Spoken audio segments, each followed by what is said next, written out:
안녕하십니까. 거꾸로 투자하는 쇼킹 부동산입니다. 주거사다리 도입, 왜 얘네들은 달라지지 않을까 시작해 보겠습니다.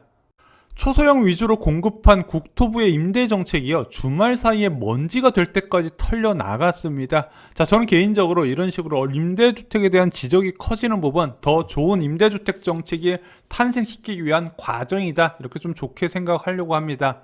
자, 이런 소형 임대주택 정책을 옳다고 하는 분들이 있습니다. 이런 소형 임대주택 분명히 필요로 하는 사람들이 있겠죠. 그런 사람들을 위한 공급은 충분히 있어야 된다고 생각을 하는데, 문제는 현실적으로 다른 정부의 정책 부분, 분명히 오류가 있는 부분은 수정이 필요하다고 하는 겁니다. 소형 임대주택 정책이 필요가 없다는 게 아니라 그 소형 임대주택만 공급을 하고 그 대상자도 극히 한정했다는 부분이죠. 그래서 김어준 씨가 이런 이야기를 할 때요, 여인숙에서 1, 2년 사시는 분도 있다. 여인숙에서 1, 2년 사시는 분들이 주로 50대, 60대 분들이 일용직 근무하시는 분들이 많이 있어요.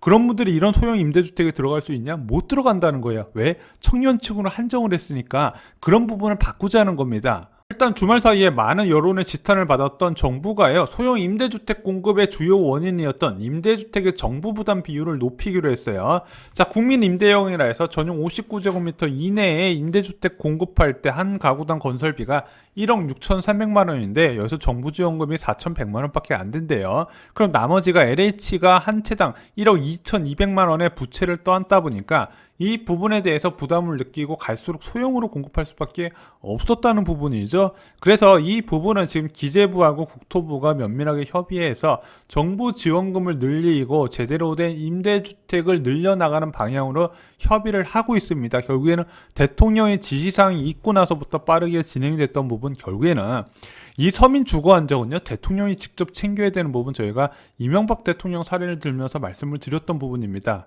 자, 그리고 국토부는요, 통합 공공임대를 활용하는 것을 대안을 제시를 했어요. 이 통합 공공임대가 뭐냐, 지금 임대주택 정책이 각 정권마다 나온 정책들이 많이 있어서 행복주택, 국민임대, 영구임대, 장기전세 등으로 나눠져 있단 말이에요. 그리고 그것이 모집하는 시기도 다르고 모집하는 지원하는 절차도 다 달라요. 자, 그런데 이거를 하나로 통합을 하고요, 가구원 수가 많아지면 이사 가능한 구조를 만들겠대요. 예를 들어 청년한테 제공하는 임대주택, 그리고 신혼부부한테 제공하는 임대주택에서 또 여기에 더 추가로 중산층 임대주택을 제공하면서 주거사다리를 만들겠다. 한마디로 신혼부부 임대주택 들어갔다가 자녀가 태어나면 좁으면은 다 좋은 곳으로 이사 갈 수 있도록 마련하겠다, 이렇게 지금 발표를 한 건데, 이건 저는 또 다른 탁상행정의 시작이라고 봐요.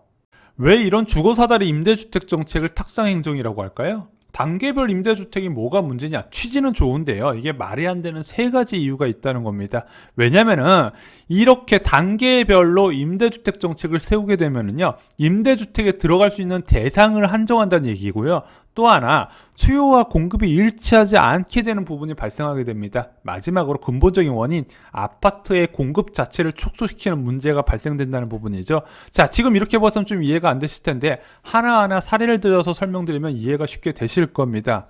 자, 첫 번째, 대상을 한정한다는 건데요, 왜 임대주택을 특정 연령층만 들어가게 바꿨냐는 부분이에요. 이게 박근혜 정부에서 가장 큰 실수인데, 대학생하고 신혼부부하고 고령자만 위한 임대주택 정책을 대규모로 공급을 했어요. 왜 이 사람들만 포함되는 줄 아세요? 그때 언론에서, 자, 대학생들이 고시원에서 고생하는 모습, 신혼부부들이 이제 집값이 비싸서 결혼을 못해서 저출산으로 이어지는 부분, 고령자들이 쪽방촌에서 고생하는 모습을 부각시키니까 딱 그 사람들만 모아서 임대주택 정책을 만든 게 이 행복주택 정책이에요. 근데 현재 임대주택 대부분이 이 대학생과 신혼부부한테 집중이 돼 있다는 부분인데, 그러면은 30대 후반부터 60대 초반은 어디 들어가라고 붕 떠버렸다는 부분이죠.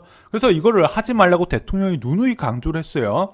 지난번에 행복주택 방문 현장에서, 자, 일부에 한정돼 이런 특화된 주택을 짓는 게 아니라 공공임대주택 품질을 근본적으로 개선해 넓고 쾌적한 주택을 확대해서 누구나 살고 싶어하는 곳, 누구나 들어갈 수 있는 곳으로 바꾸라고 강조를 했는데, 다시 이런 대상을 한정하는 정책을 국토부에서 이어간다고 발표를 한 겁니다. 자, 두 번째 내용은요, 수요와 공급이 불일치된다는 얘기입니다. 정부에서 공급할 수 있는 지역은 정해져 있어요.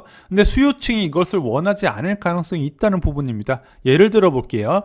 자, 직장인과 대학생이 서울에서 원룸이나 고시원에 거주하는 경우 많죠. 왜? 직장과 학교에 가까운 위치에 주택을 구하는 겁니다. 그리고 나서 결혼을 할 때도 직장과 가까운 위치에 빌라나 오피스텔이나 소형 아파트를 구해요.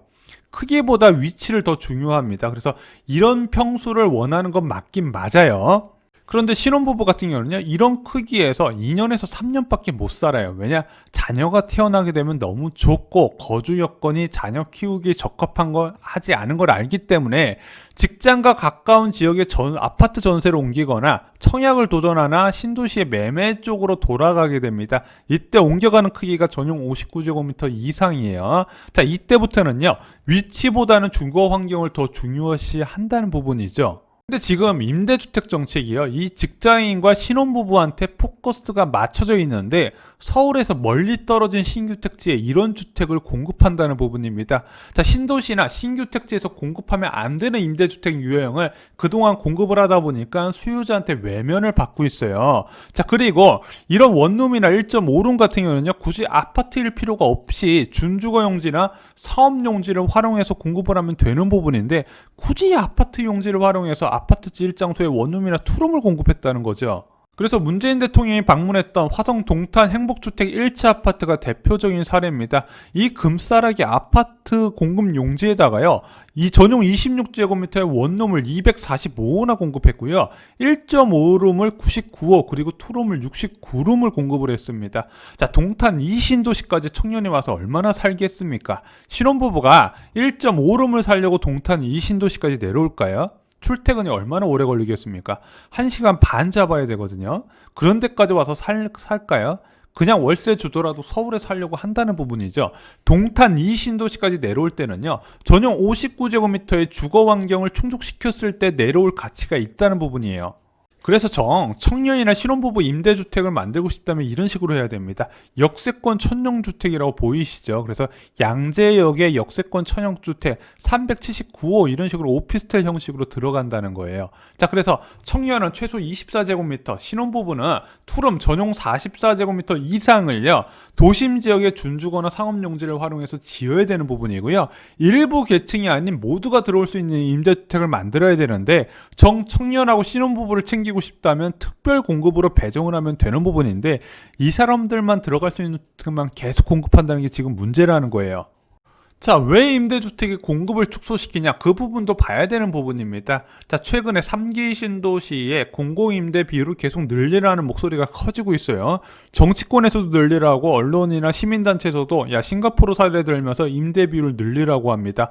자, 그리고 이것을 서민들이 분양받았을 때 시세 차익 얻으면 큰일 나는 것처럼 이야기를 해요.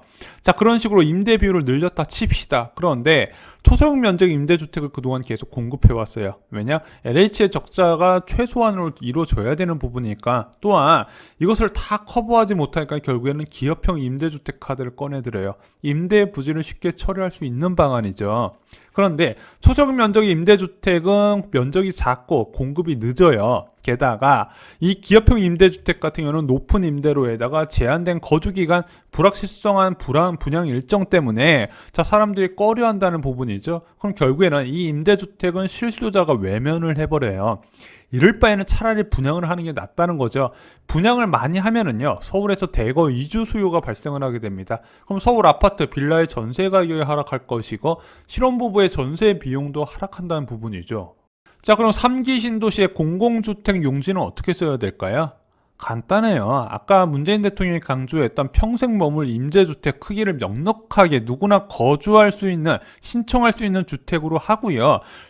신혼부부를 챙기고 싶으면 특별공급 비율을 높이면 됩니다. 그리고 대규모 일반 공급을 해야 되는데 이것도 민영에 맡기면 안 돼요. 공공중심에 대해서 보금자리지구처럼 진행돼야 빠르게 그리고 저렴하게 공급이 돼요. 민간한테 공급을 해버리면요, 원하는 분양가 나올 때까지 계속 분양을 미루고 있는 상황이 펼쳐지고 정 안 되면 임대주택으로 전환시켜버립니다. 마지막으로 영구임대 일부러 넣어서 소형 면적도 넣을 필요가 있다는 부분. 그래서 위치보다 주거 환경을 중시하는 3, 4인 가구를 흡수할 생각을 해야 된다는 부분입니다. 그래서 지금 임대주택은 거쳐가는 주택이다 이렇게 생각하는 부분을 좀 저는 개인적으로 잘못됐다 생각을 해요. 왜 이사를 가게 해야 되냐? 왜냐면은 임대주택으로 살고 있는데 자녀들이 어린이집이나 유치원이나 학교 다니고 있는데 다른 임대주택으로 가기 위해서 이사를 가겠냐는 거죠. 게다가 그 임대주택이 언제 어디서 공급되는 줄 알고 이사를 가라고 하냐는 거죠. 거쳐가는 집이 아니라 평생 살 집을 임대주택으로 제공해야 된다. 그 마인드부터 바꿔야 되는 부분이고,